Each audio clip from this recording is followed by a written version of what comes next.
This is my true story. I gave my son my whole life, but one day he looked at me with no respect and told me words that broke my heart. "Shut up, Dad. Nobody cares." In that moment, I felt my years of sacrifice mocked. But I didn't yell, and I didn't cry. I chose something he would never forget. I called 911 and let the neighbors see him in handcuffs. Before I tell you how it all happened, tell me where you're watching from and what time it is right now. And please subscribe so more people can hear my stories. A father's devotion is not built in one day. It is made across years of sacrifice, sleepless nights, and quiet struggles that no one sees. When my son was born, I promised myself I would give him a life better than the one I had. I worked long hours at a factory where the machines roared louder than my thoughts. My hands cracked from the cold steel, and my back carried weight heavier than I should have lifted. Yet every time I came home and saw that small boy sleeping peacefully, I knew every ache was worth it. I skipped meals so he could eat. There were nights when I sat at the kitchen table with an empty plate while he chewed happily, never knowing that I was hungry too. When winter came, I gave him my coat, telling him I had another. The truth was, I had none, but I would rather shiver in the cold than watch his teeth chatter. These small choices built the foundation of my love. He never asked for them, but I gave them anyway. That is what fathers do. I carried him on my shoulders to school when buses were late, and when he was sick, I stayed awake through the night, watching his chest rise and fall, praying fever would break. I whispered promises into the dark, saying he would grow strong, he would never feel the same hardships I had. And for years, that faith kept me moving, even when life was heavy. My devotion was not loud, it was quiet, steady, and constant, like a river cutting through stone. I taught him honesty, kindness, and hard work. When he stumbled as a child, I picked him up, not with scolding, but with guidance. I wanted him to see that mistakes are not failures, but lessons. I showed him respect by listening to him, even when his words were childish. I wanted him to feel valued, to know that his father cared deeply for every thought in his growing mind. In return, I believed respect from a son would come naturally because respect is born from love. When he grew older, I sacrificed more. I turned down opportunities for myself so I could pay for his school books and clothes. I worked extra hours to buy him a bicycle, just so he could ride with his friends and not feel left behind. I remember his smile the day I gave it to him. That smile alone made me forget every hour of pain in the factory. That is how devotion works.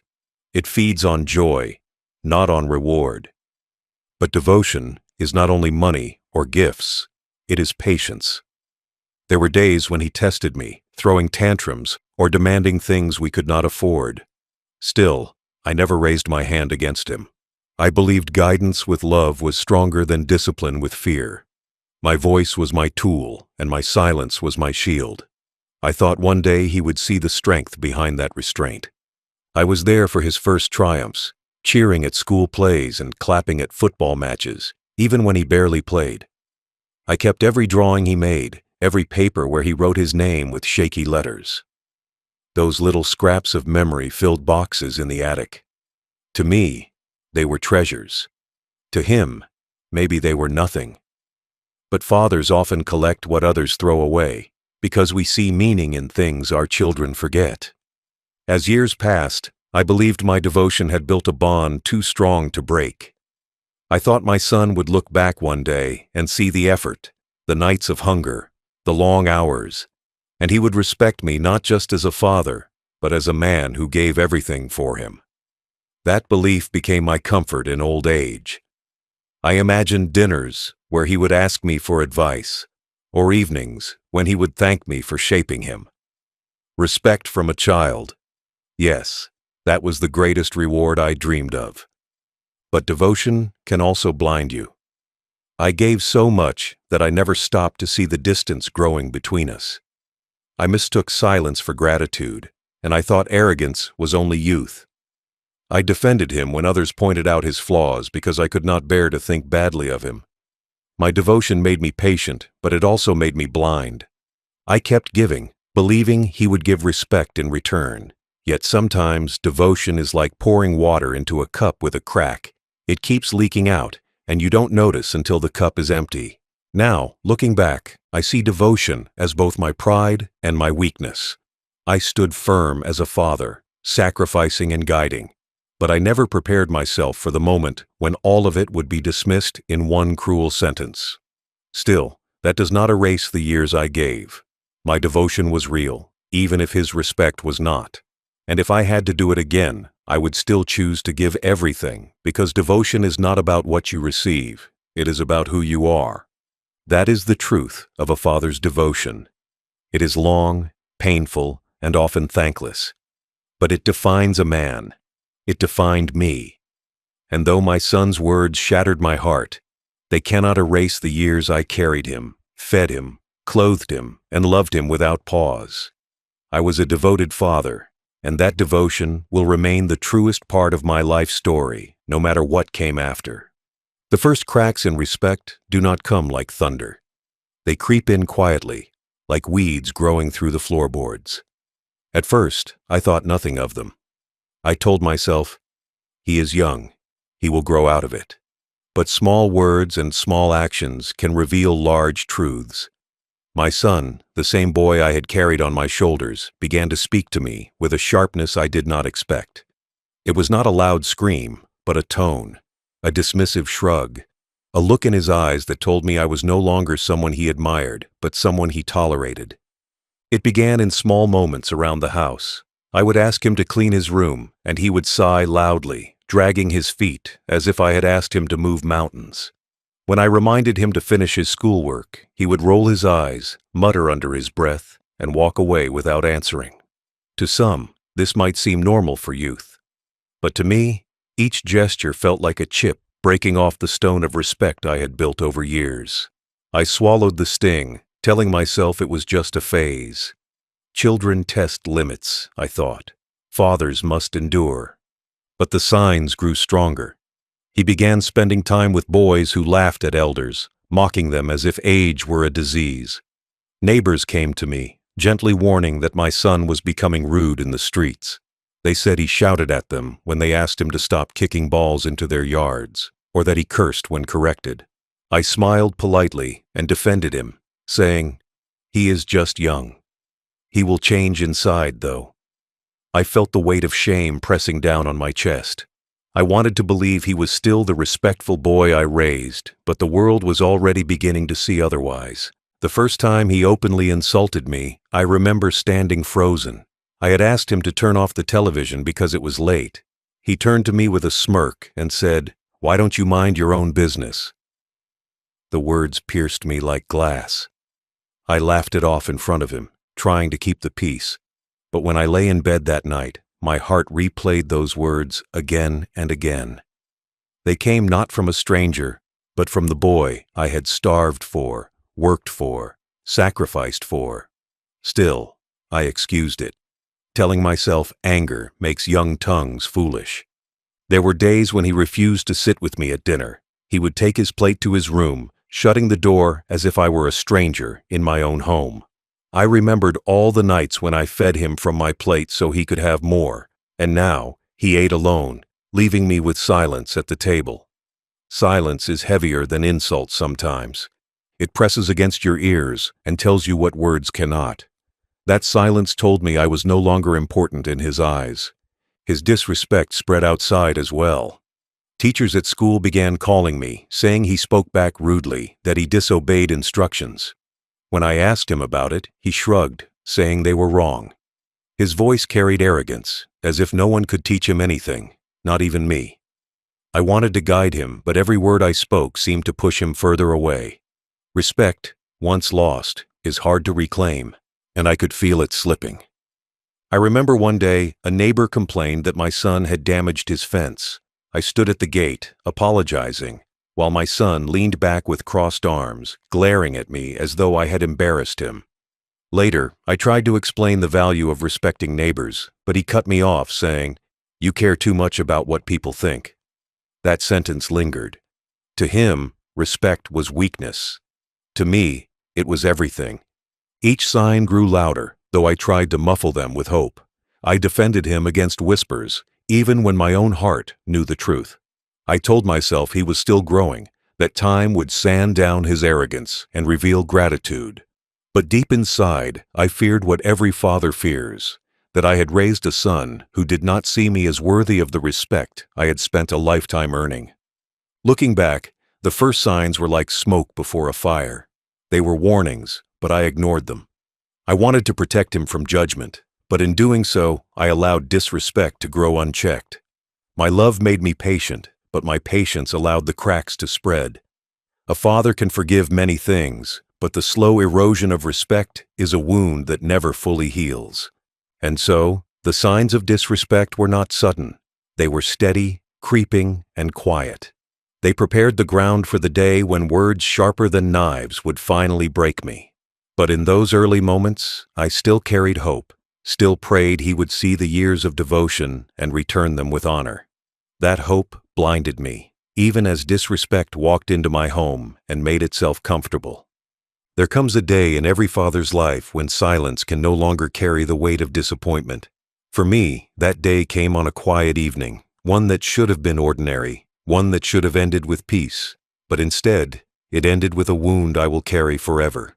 I had watched the signs of disrespect grow like cracks in old wood, but I still believed that deep down, my son carried the heart of the boy I once held in my arms. That belief shattered with a single sentence that cut deeper than any blade. It happened when I tried to guide him, as fathers often do. He had been reckless, careless with his behavior, careless with his words, careless with his life. I had seen him staying out late, ignoring his responsibilities, and showing no thought for the home that raised him. That evening, I chose to speak, not with anger, but with the hope that my voice might still reach him. I told him that his actions were not the way, that life requires discipline, that respect is the foundation of every man's worth. I expected resistance, maybe another sigh or shrug, but what came next broke more than my patience. He turned to me, his eyes filled not with the innocence of a son, but with the sharpness of a stranger. His lips curled into a smirk, and then the words came, words I will never forget. "Shut up, Dad. Nobody cares." That was all. Just 6 words. But in those 6 words, decades of sacrifice were mocked. In those 6 words, every night I stayed awake working, every meal I skipped so he could eat, every time I defended him against neighbors and teachers, all of it was thrown back in my face as worthless. I stood, frozen. The room seemed smaller, the air heavier.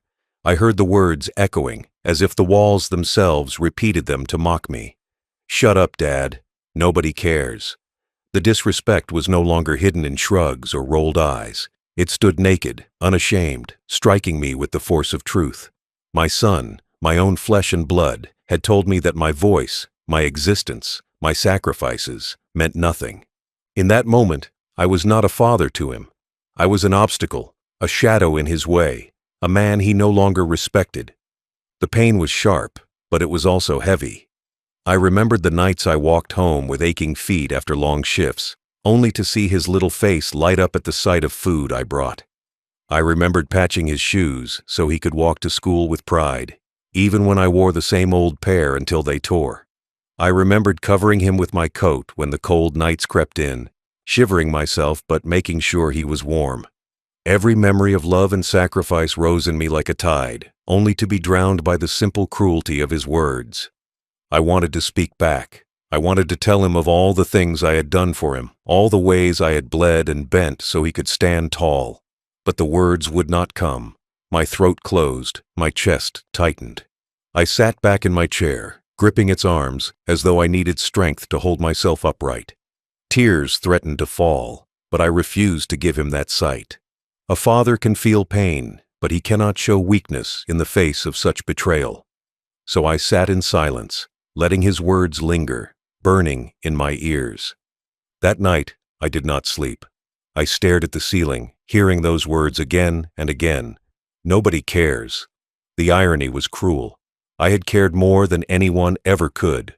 I had cared enough to break my back, to endure hunger, to silence my own dreams so he could have his. And now, The very boy I raised told me no one cared. It was not just an insult, it was an erasure of my life's purpose. My son had reduced me to nothing with a single sentence. The next morning, the house was quieter than usual. He moved about as if nothing had happened. To him, the insult was just another moment of defiance, something forgotten quickly. But to me, it was the moment everything changed. Something in me hardened, something in me shifted. I realized then that I had allowed disrespect to grow unchecked, and now it had consumed him. I could no longer pretend it was youth or a phase.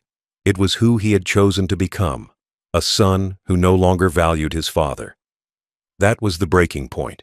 It was not the first insult, nor the last, but it was the one that broke the illusion I had carried. The illusion that he would grow out of his arrogance, that he would someday return the respect I had given him. That illusion died with those 6 words. In its place, a new resolve began to form. I could not change his heart with speeches. I could not demand respect with tears. If he would not learn through love, he would have to learn through consequence. That day, I stopped being only a father. I became a man who would teach a lesson, no matter how painful, no matter how unforgettable. For respect cannot be begged. It must be earned, and it must sometimes be forced. My breaking point was not just the end of my patience, it was the beginning of my plan. That night, after my son told me to shut up and declared that nobody cared, I sat alone in my chair with a silence that felt heavier than any storm. Anger was there, sharp and burning, but it did not explode in loud words or broken objects. Instead, it sank into my bones, heavy and quiet. I did not shout. I did not argue. I did not chase him with more advice he would only mock. I let the silence grow inside me, and within that silence, anger began to transform into something far more dangerous. Resolve. The chair creaked as I leaned back, my hands gripping its arms so tightly that my knuckles turned white. My chest felt tight, not from weakness of age, but from the weight of betrayal. I had lived long enough to know that when someone disrespects you once, they may do it again. And if you let it pass, if you swallow it, they will think your silence is weakness. My son thought that of me now. He thought the old man sitting before him had no power left, no authority, no voice worth hearing. That was his mistake. As I sat there, memories came uninvited, each one pressing like a thorn into my heart. I remembered the years when food was scarce, and I pretended I was not hungry so he could eat the last piece of bread. I remembered the cold winters when my coat became his blanket, and I shivered through the night just to see him sleep peacefully. I remembered the time he fell ill as a child, and I worked double shifts to afford medicine, never telling him how I coughed blood into my handkerchief from exhaustion. Those sacrifices were not done for thanks. They were done because that is what fathers do. But in my silence, I realized something terrible. He had never seen those moments as sacrifice. To him, they were invisible. To him, I was invisible. Tears wanted to rise, but I swallowed them down. Tears would do nothing here. Anger held me steady, but it was no longer the kind of anger that lashes out wildly. No, this was the anger of still water, deep and dangerous, ready to drown those who underestimated it. I stared at the wall in front of me and thought about the truth of respect. Respect is not given because of blood. Respect is not automatic, even between father and son. Respect is earned, and if denied, it must sometimes be taught through pain. For hours, I sat in that chair, letting my silence turn over into thought. I imagined standing up and shouting, telling him all the ways he had wounded me. But I knew shouting would only feed his arrogance. If I raised my voice, he would roll his eyes, maybe even laugh, and I would be humiliated again. No, this required more than words. This required an action sharp enough to leave a scar, an action heavy enough to bend his pride, an action unforgettable enough to etch respect back into his bones. Every sound in the house seemed louder that night. His footsteps upstairs, the slam of his door, the careless tossing of his shoes, all of it carried the message of his disrespect. And yet, I stayed still, breathing slowly, my anger silent. My mind replayed his words again. "Shut up, Dad. Nobody cares." Each time I heard them, the fire inside me burned stronger, but instead of exploding outward, it burned inward, clearing away hesitation and doubt. It left behind only determination. By the time dawn broke, my anger had settled into something clear. I would not fight him with words. I would not lower myself to beg for respect. I would not try to convince him with speeches he had no interest in hearing. Instead, I would make him face himself, face his actions, face the weight of what he had become. If my son believed nobody cared, then I would show him what it felt like when the whole world suddenly cared, when his arrogance was dragged into the open for every eye to see. The house was quiet in the morning, but inside me there was no peace. There was only the silent rhythm of a plan beginning to form. My anger did not vanish, but it no longer controlled me. It guided me. It whispered that I had tolerated too much, that the time for gentle patience was over. My son did not need soft words anymore. He needed a lesson that would pierce deeper than comfort ever could. I ate breakfast in silence, though the food had no taste. I walked through the house, my body heavy, but my mind sharp. I remembered the respect my own father commanded, not through threats, not through constant shouting, but through a single act that proved no one should take his authority lightly. That was what I needed now. A single act, unforgettable, unshakable, that would remind my son that a father is not to be mocked, not to be dismissed, not to be silenced with arrogance. By the end of that day, my decision had grown clear inside me. My anger had been silent, but it was not useless. It had given birth to clarity, to resolve, to action. My son believed he could speak to me like a stranger, but he had forgotten who I was. He had forgotten the man who built this house, who fed him, who carried him on my shoulders when his legs were too small to walk far. He had forgotten the authority that shaped his life. And so, my silent anger gave me my answer. If he would not respect me as his father in private, then he would respect me when the world saw him fall. That night, I went back to my chair, but this time, I did not sit as a broken man. I sat as a father ready to act. The silence remained, but now it carried purpose. I knew what had to be done, and I would do it without hesitation. My anger would stay quiet, but my lesson would be loud enough to echo forever. The next morning, I rose with a clarity that I had not felt in years. It was not the weak stirring of a tired old man, but the deliberate rising of someone who had finally chosen a path. For days, weeks, perhaps even months, I had tolerated my son's growing arrogance. I had excused it as youth, as stress, as the influence of friends. But last night's words had carved themselves into me like a blade. "Shut up, Dad. Nobody cares." Those 5 words had sealed something in my soul. They were not a passing outburst. They were a declaration, a truth he believed. And if he believed it, then it was my duty to correct it. I brewed my tea slowly, every movement heavy with thought. The steam rose, curling like smoke from an inner fire I had been trying to keep hidden. My son slept upstairs, unaware that while he dreamed carelessly, I was awake, weighing the scales of justice between us. The decision that formed inside me was not rash. It was precise, deliberate, and cold. It was not born out of blind rage, but out of necessity. A father who lets his child grow into disrespect breeds not a son, but a tyrant. And I refused to allow that in my home, in my bloodline.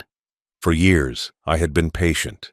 I had hoped that by example, he would learn humility.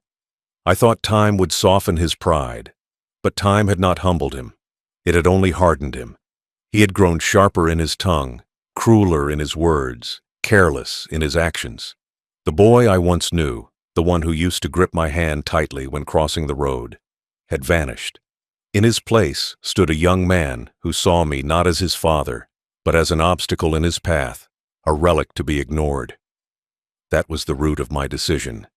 Not just his words, but his belief that my existence no longer mattered. I sat at the table, the teacup warming my palms, and I thought carefully about what form my action should take. I could confront him with words again, but words had already failed me. They had bounced off his arrogance like stones against steel. I could punish him privately, but then the lesson would vanish in silence, easily dismissed in his mind as just Dad being dramatic. No, what I needed was something greater, something that would leave a mark he could never erase. It had to be public, undeniable, and humiliating enough to shatter the illusion of superiority he carried like a crown on his head. The decision formed in layers. First, I knew it had to involve the very pride he carried, the image he showed to the world. He wanted to be seen as strong, untouchable, above me. So I would strike there, exposing him not in private, but before others. Second, it had to be lawful, undeniable, something no one could accuse me of fabricating. The truth itself would be my weapon, sharper than any lie. Third, it had to cut deep enough to echo in his memory forever, so that even decades from now, when he looked back, he would remember the day his father's silence broke in the form of action. I stood and walked to the window. Outside, the morning sun spread across the street, neighbors going about their routines, watering gardens, walking dogs, chatting idly. They were witnesses waiting without knowing it, an audience that would one day see the lesson unfold. For the first time in a long while, I felt calm. The storm inside me had quieted. Decision has a way of doing that. When anger transforms into purpose, the heart finds peace, even in planning punishment. Memories continued to flow as I stared out the window. I thought about the boy who once looked up to me, the son who once said, "Dad, you're the strongest man I know." That boy was gone, replaced by a man who sneered, who mocked, who dismissed me. And though it hurt deeply, I realized something. Sometimes love is not gentle. Sometimes love is the iron hand that corrects arrogance, even if it means breaking pride to rebuild character. My decision was not out of hatred. I loved him too much to let him become a man who thought cruelty toward his father was acceptable. I walked through the house that morning, touching the walls I had painted, the floorboards I had repaired, the roof I had kept standing above us both. Every corner of this house was proof of my sacrifices, my silent devotion. And yet, to him, it was just a cage he wished to escape. My decision burned brighter with every step I took. He needed to be reminded of where he came from, of who I was, and of the respect that was owed, not begged. I paused at the door of his room. He was still asleep, his breathing steady, his face calm. For a moment, I almost softened. He looked like the boy I once carried on my shoulders, the boy who clung to me when he was scared. But then I remembered his words again, sharp and cruel, and the softness turned back into steel. This was not the child I raised. This was the man he had chosen to become, and a man must face the weight of his choices. So I stepped back, closing his door quietly, and walked downstairs once more. The decision was final. I would not confront him today. I would not confront him tomorrow. Instead, I would wait for the right moment, the perfect stage, where his pride was highest and his guard was lowest. Then, in front of others, I would act. My silence would end, and my decision would strike with the force of truth.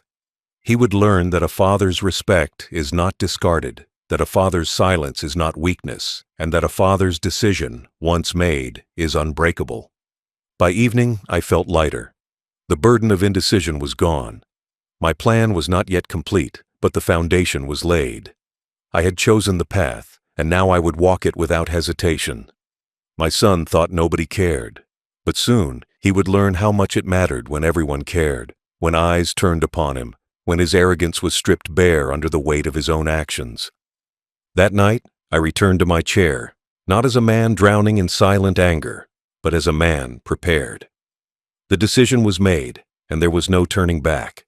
The days ahead would bring confrontation, but it would be on my terms, in my way, with an outcome that would echo for the rest of his life. I knew the lesson had to be planned. A sudden act would be blamed on old anger. I needed proof, witnesses, and a moment that could not be spun away.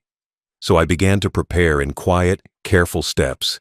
I watched him without making a show of it. I noted his patterns, the places he liked to show off, the times he chose to be loud and reckless. He liked the corner shop late at night with his friends. He loved the block where the streetlight made a small stage and boys could shout to be seen. He liked the weekend rides, the fast turns in his car, the way the engine growled like something to prove. I wrote these details down. I wanted a clear picture of how his pride showed itself to the world. Then I collected the facts that a police officer would need. I was not going to invent trouble. I would use what was real. I made a list of incidents. Nights when neighbors called about loud fights, the time he sped past a child on a bike, the evenings he came home smelling of trouble. I spoke to a few trusted neighbors, quietly and plainly, without drama. I asked if they would be willing to speak about what they had seen, if it ever came to that. Some nodded, others looked away, but a few agreed. Their names went into my notebook. Their voices could turn suspicion into a record. That mattered more than my anger. I took small pictures of the damage he had caused in the past. I photographed the bent street sign where he had hit the curb. I wrote down license plate numbers he had used when he borrowed a car. I saved messages where he bragged about ignoring rules. I kept dates and times. Each small record became part of a hard folder I would one day hold. It was not pretty work. Every page reminded me of his heartlessness. But I told myself that it was not for revenge only. It was for a lesson that might save him from worse choices later. Timing would be everything. I thought of the farmer's market day when the street filled with people, and of the block party where families spread blankets and kids ran freely. Those days drew neighbors out of their houses and put many eyes on the same place. He loved those days because it gave him room to perform. I decided to wait for a public moment when his show would be visible and undeniable. The setup had to be public enough that no one could say it was private drama, but it also had to be lawful so that my action could not be dismissed as spite. I would let his real choices make his fall. I practiced calm. I had learned long ago that anger ruins plans. If I shouted at him or chased him, people would see only a foolish old man, and he would become the victim in their eyes. I practiced how I would stand, how I would speak to an officer if needed, how I would hand over my folder. I practiced silence. My body must not tremble. My voice must not break. The lesson would be in the proof and in the steadiness with which I presented it. A calm face makes truth look true. I prepared the neighbors more fully. There were two families I trusted, the ones who had the clearest view of our street. I spoke to them plainly, telling them I might need them to witness bad behavior and then speak up. I did not tell them everything. I asked only that they be honest if they saw wrongdoing and that they be ready to answer questions. They agreed. One older woman squeezed my hand and said she had noticed the boy's anger too. Her willingness to stand with me was a quiet gift. With neighbors aligned, the public reaction would not be a father's story only. It would be a community response. I thought about the police and how they work. They respond to disturbance and to danger. They listen to witnesses. They look for signs of disorder. They check records and make calm decisions. I knew they would need more than a father's hurt. They would want concrete behavior that broke the law or put others at risk. So I lined up the facts: drunk nights, reckless driving, fights in the street. I wrote down the dates and wrote the neighbor names who could confirm. I made copies. I did not want to hand them a mess that could be dismissed. I wanted a clean, factual file. I also prepared myself physically. I made sure my shoes were clean and my coat looked neat.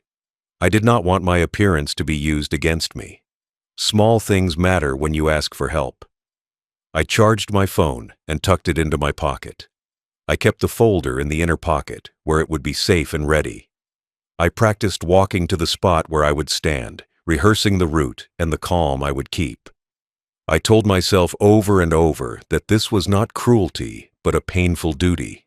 I thought about the outcome I desired. I did not want to ruin his life. I wanted to stop the arrogance and make him see consequence. I wanted him to feel what he had given other people: fear, shame, and worry, and to understand that those things follow bad choices. I hoped the police would take him aside, give a warning, maybe a short hold that would shock him, and then release him with a lesson lodged in his memory. I planned for the modest result and prepared for something heavier. Either way, my aim was change, not revenge. The setup weighed on me like a stone in the chest. I felt grief for the boy I had once carried. I prayed in my heart for a better ending. I wanted shame to teach and not to destroy. I wanted his pride to be broken just enough for him to rebuild on firmer ground. That thought kept my hands steady as I folded the folder and put it in my coat. The plan was hard, but necessary. The setup was complete. Now all I could do was wait for the right day when the world would see, and he would finally understand that words can wound and that actions have consequences. The day I had waited for came slowly, like weather moving in from the sea. I did not hurry it. I wanted everything to be right. The neighbors present, the street calm, and my son feeling brave enough in front of people so that his pride would make his fall louder. I dressed with care that morning. My coat was the one I always wore to town, the one people knew me by. I wanted the world to see a steady man, not a desperate father. I walked outside with the folder in my pocket and a heart that beat with both grief and a strange relief. The decision I had made sat beside me like a solid thing. It did not tremble. People were already out in small groups. The market had emptied, and neighbors sat on steps, sipping tea, bending low over small talk. I nodded to some, exchanged a few quiet words, and did not tell them what I planned. There is a difference between fear and theater, and I did not want this to look like a show. I wanted it to look like truth, arriving on a plain day. I watched my son from a distance at first, like a farmer checking a field. He was with his friends near the corner shop, posturing and laughing loud enough for ears to catch. He moved as if the street belonged to him, as if his voice could push people back. That was when I felt the old ache sharpen, but I also felt the resolve steady me. I walked toward them slowly. Each step was measured, as if I were pacing out a speech I would never speak. People turned to look at me, the same faces that had watched me for years. Some raised eyebrows, some smiled politely. My son glanced my way and sneered, thinking his father's presence was nothing. He did not know the weight I carried in my pocket.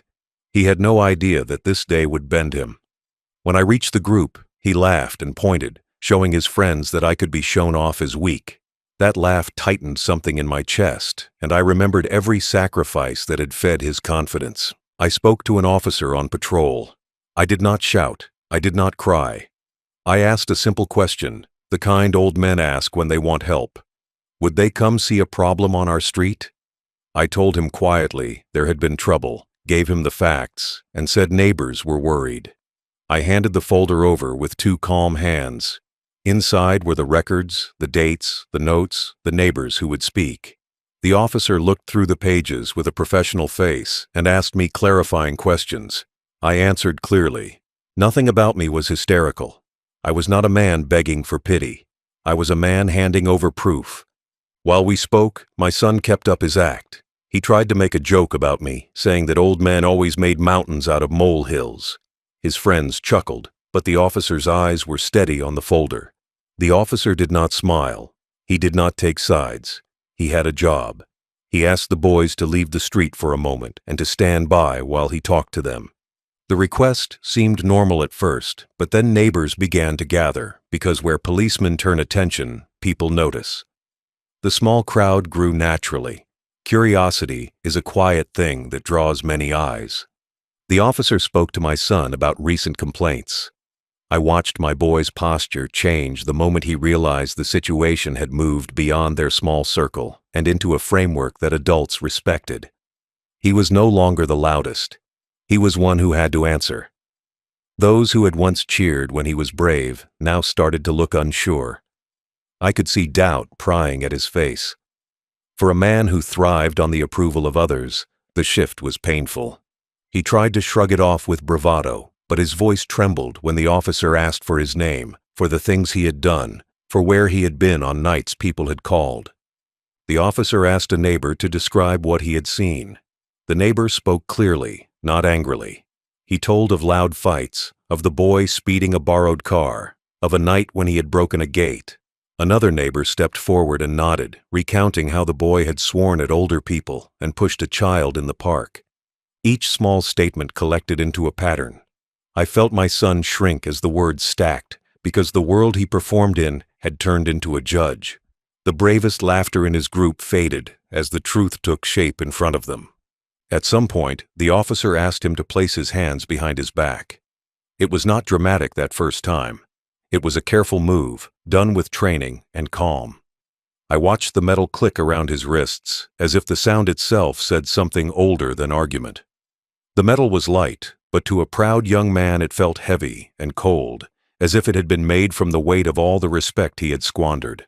His friends stepped back, as if the handcuffs burned. The street was strikingly silent then, the kind of silence that happens when you know a lesson is being taught. Neighbors leaned out of windows. People who had once nodded at his smile now watched with different eyes. The boy who had laughed loud in the corner shop was now small in the doorway, his chest rising and falling fast. The officer led him away a few steps to stand by the patrol car while they checked the reports. He was not hauled off with violence. He was not shamed with cruelty. Instead, he was handled with the quiet dignity that law brings, an order of actions that strips emotion away and leaves fact. He could no longer play at being a man.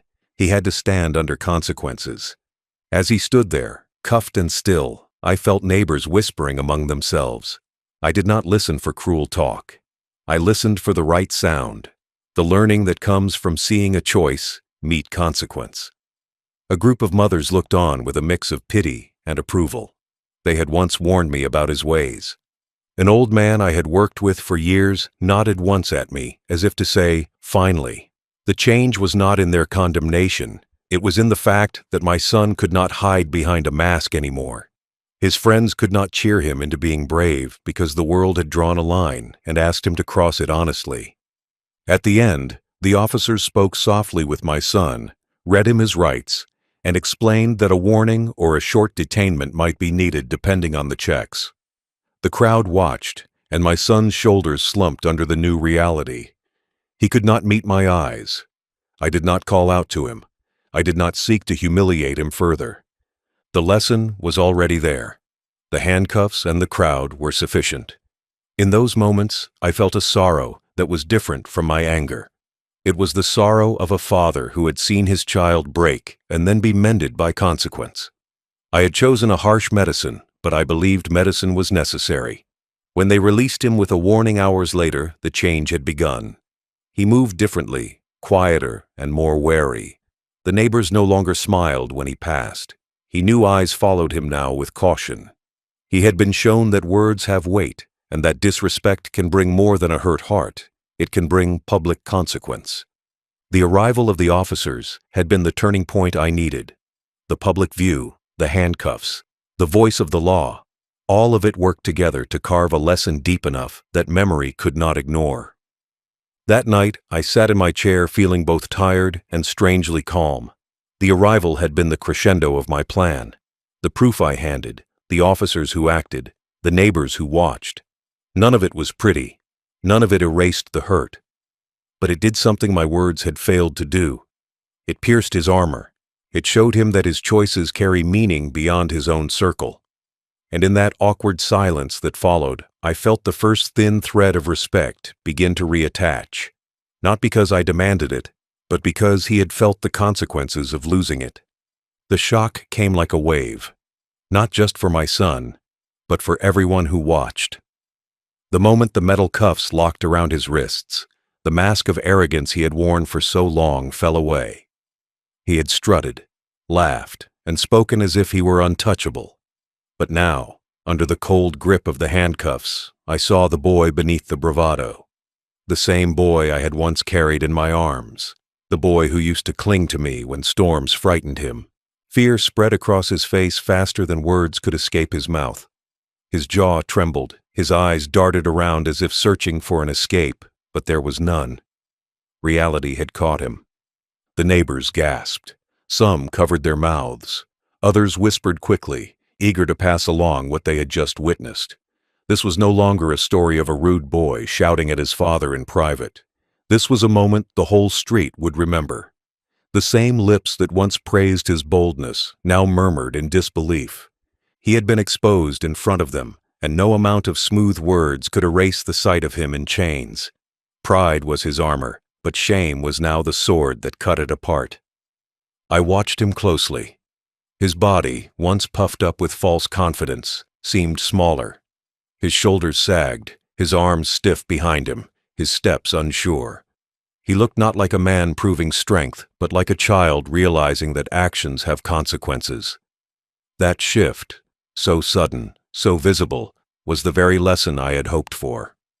Disrespect could no longer live in his mouth so easily, not after he had felt what it meant to be treated not as the master of his world, but as someone accountable for his behavior. He did not shout at me this time. He did not say, "Nobody cares." The only sound he gave was the nervous swallow of fear.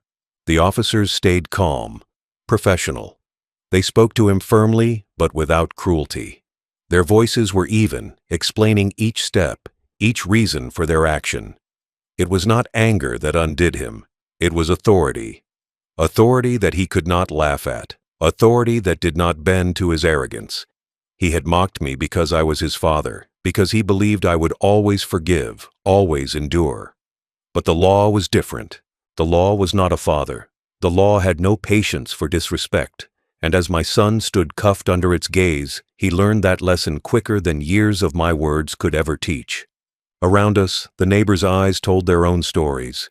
Some looked at me with sympathy, understanding the pain of a father forced to take such steps.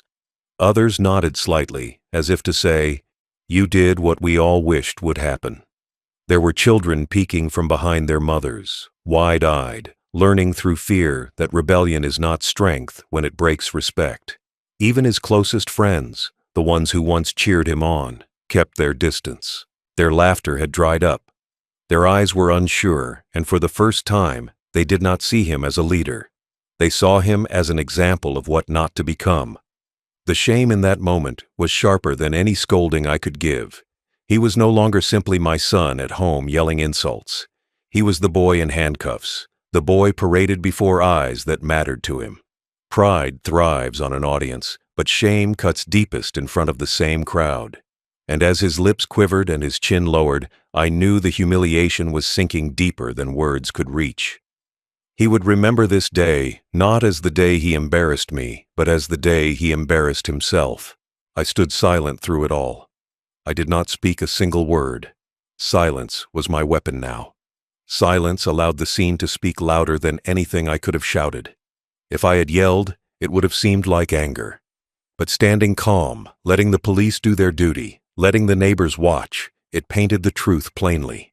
The son who once dismissed his father with cruel words now stood powerless before the same father's quiet resolve. My silence filled the air like a verdict. The officers guided him toward the car. The clink of the chain between his wrists echoed in the street. That sound, small, metallic, final, was enough to slice through the last layer of his pride.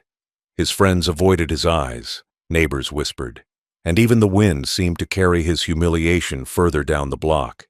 For the first time he realized that his words had not simply hurt me. They had destroyed the respect others had for him. Respect, once lost in public, is hard to rebuild. I did not enjoy the sight. My heart was heavy. This was still my child, my blood.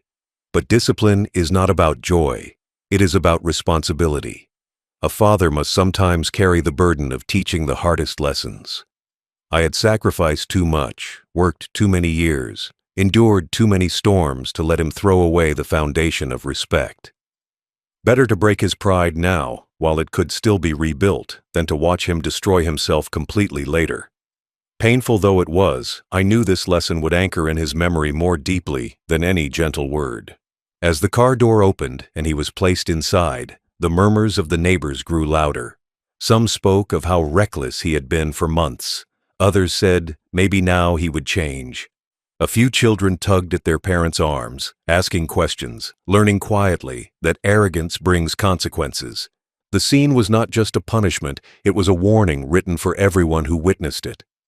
My son, who had once walked the street with his head high, was now a story they would tell for years. A story that began with disrespect and ended with handcuffs. The shock on his face stayed with me. His eyes, wide, fearful, desperate, looked nothing like the cold, dismissive gaze he had given me earlier when he said those words. "Shut up, Dad. Nobody cares." That cruel sentence had pierced me deeply, but now the tables had turned. The boy who claimed nobody cared was forced to face a crowd of neighbors who all cared enough to watch, to judge, to remember. His arrogance had died in front of witnesses, and in its place was only shame. When the car pulled away, I stayed behind. I did not chase it, did not wave, did not cry. I stood still, letting the moment etch itself into his memory.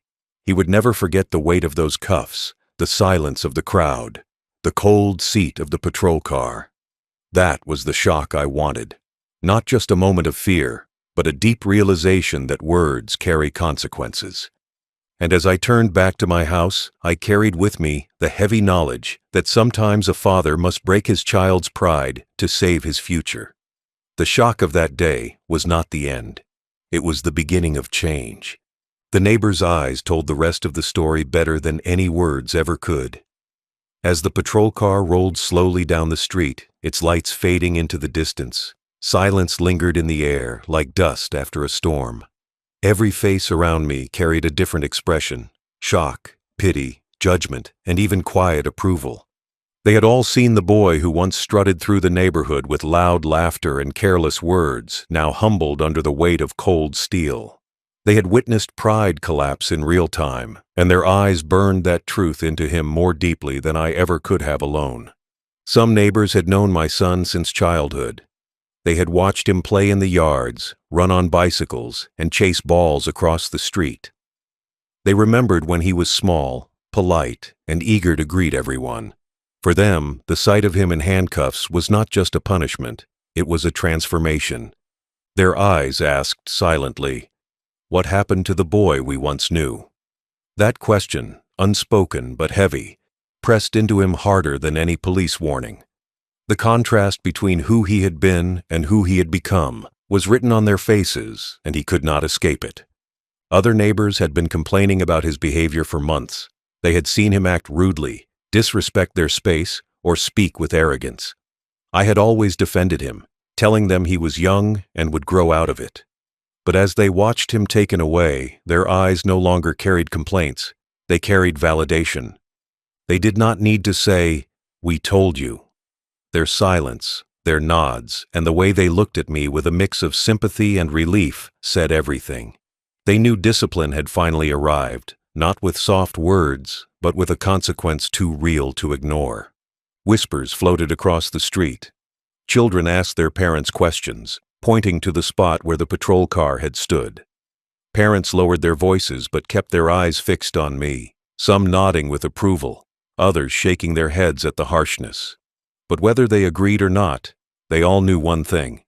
My son's arrogance had been broken in front of them, and the lesson was impossible to hide. Their eyes, their whispers, their presence, it all became part of the punishment. He had wanted attention through defiance, but now the attention came through shame. For my son, this was worse than the cuffs themselves. He could have endured the silence of a police station, the stern voice of an officer, or even my disappointment. But the neighbors, his stage, his audience, had now seen his fall. These were the same people he had wanted to impress, the same people he had wanted to show off for. Their eyes were the mirrors reflecting back the truth he had tried to bury. He was not stronger than respect, not above discipline, not untouchable. He was just another boy who crossed the line too far. Some eyes were harsh, filled with disappointment, and even a quiet satisfaction. These belonged to those who had suffered his disrespect before, who had seen his arrogance firsthand. Their gaze was not cruel, but it was stern, as though to say, "Now you understand." Others looked at me with compassion, almost apologetic, as if they understood the weight of a father who had been forced to expose his own blood. They knew it was not easy. They knew no father enjoys seeing his son humbled like that. Their sympathy did not heal the wound, but it reminded me that the choice I made was necessary. The strongest eyes, though, were those of the younger children. They stood behind fences and windows, wide-eyed, their innocence colliding with reality. They would remember this moment not just as gossip, but as a lesson. They would remember that disrespect leads to consequences, that arrogance does not make you powerful, and that no matter how bold you think you are, shame can silence you in an instant. My son had unknowingly become a warning for the next generation, and the eyes of those children would carry that story further than I ever could. As I looked around, I realized that my silence had worked better than any speech. If I had shouted at him in anger, neighbors might have dismissed it as another family argument. If I had punished him behind closed doors, the lesson might have faded quickly. But here, under the collective gaze of the neighborhood, the message was carved into stone. The neighbors' eyes were like witnesses in a courtroom. Their gaze was the judgment, and their memory was the record. My son's arrogance had not just been punished, it had been erased in the eyes of those who once tolerated it. When he returned home later, released with only a warning, it was those eyes he could not escape. He could avoid me, he could lock himself in his room, but he could not avoid the neighbors. Every time he stepped outside, every time he walked down the street, he would feel their stares.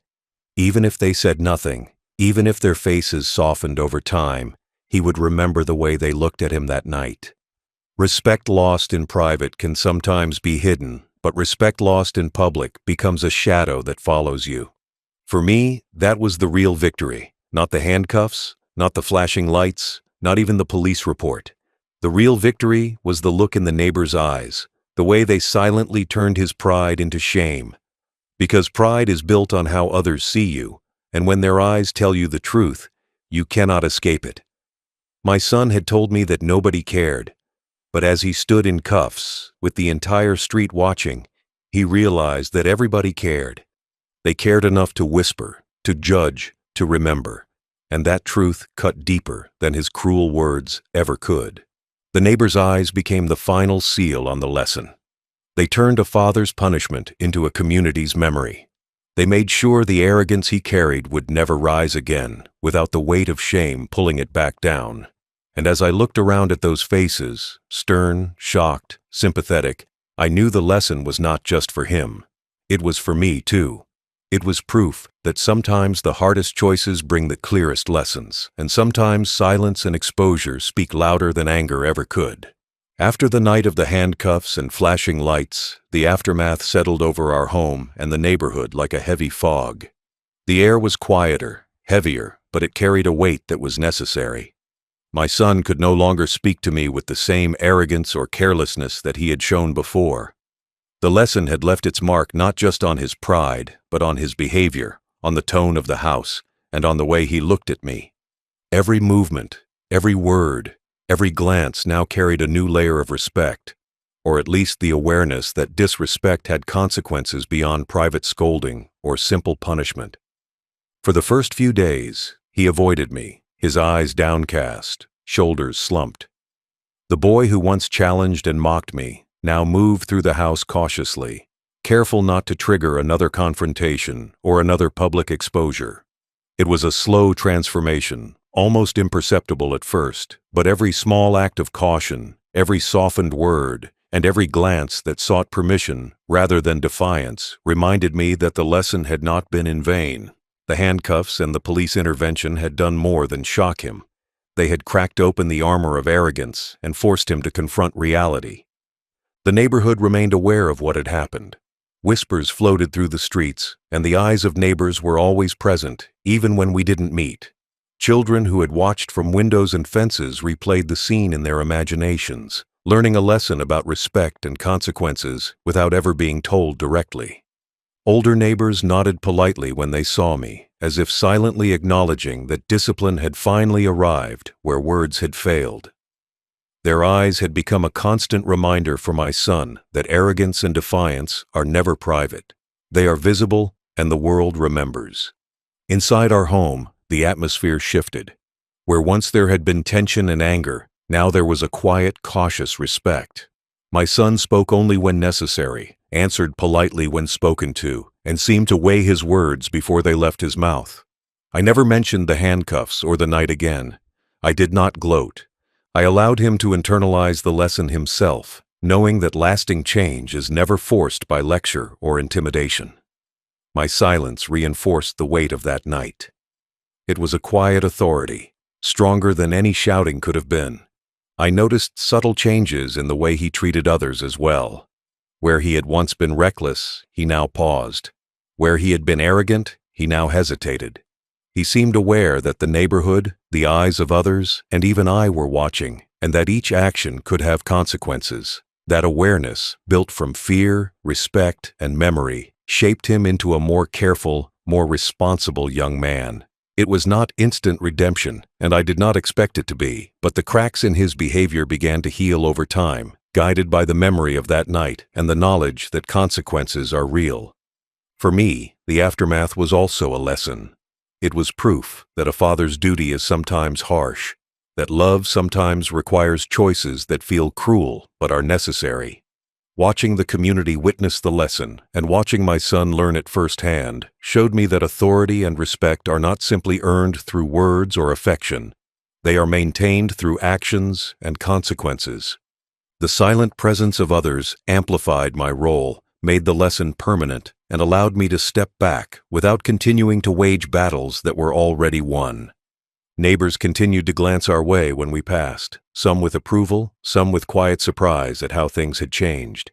It reminded me that lessons given in private often remain hidden, but lessons witnessed in public become part of a person's story. My son carried that story now. Every walk through the street, every encounter with someone who had witnessed his humiliation became a reminder that disrespect is visible and that pride can be broken. Those eyes, those memories, were far more powerful than anything I could have said inside the walls of our home. I also noticed a change in his relationship with his peers. He no longer boasted or spoke with careless arrogance. He began to measure his words and actions, learning that respect is earned and preserved only when one treats others with consideration. The fear and humility instilled by that night became a shield against repeating past mistakes. It was a lesson I could not have taught in months of lectures or hours of argument, only through consequence, observation, and public accountability. In quiet moments, I reflected on the path we had taken. I had not wanted to humiliate him, but I understood that some lessons demand an audience. I had acted out of love, though it had been disguised as action that seemed harsh. The aftermath proved that the right choice, even when painful, can reshape behavior and mend what was broken.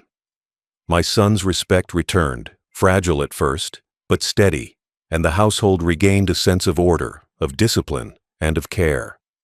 Years later, the memory of that night remains vivid for both of us.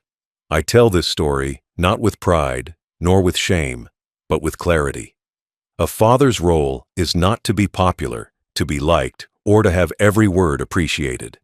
Sometimes a father's role is to act decisively, to create a moment that cannot be ignored, and to let consequences teach what words cannot.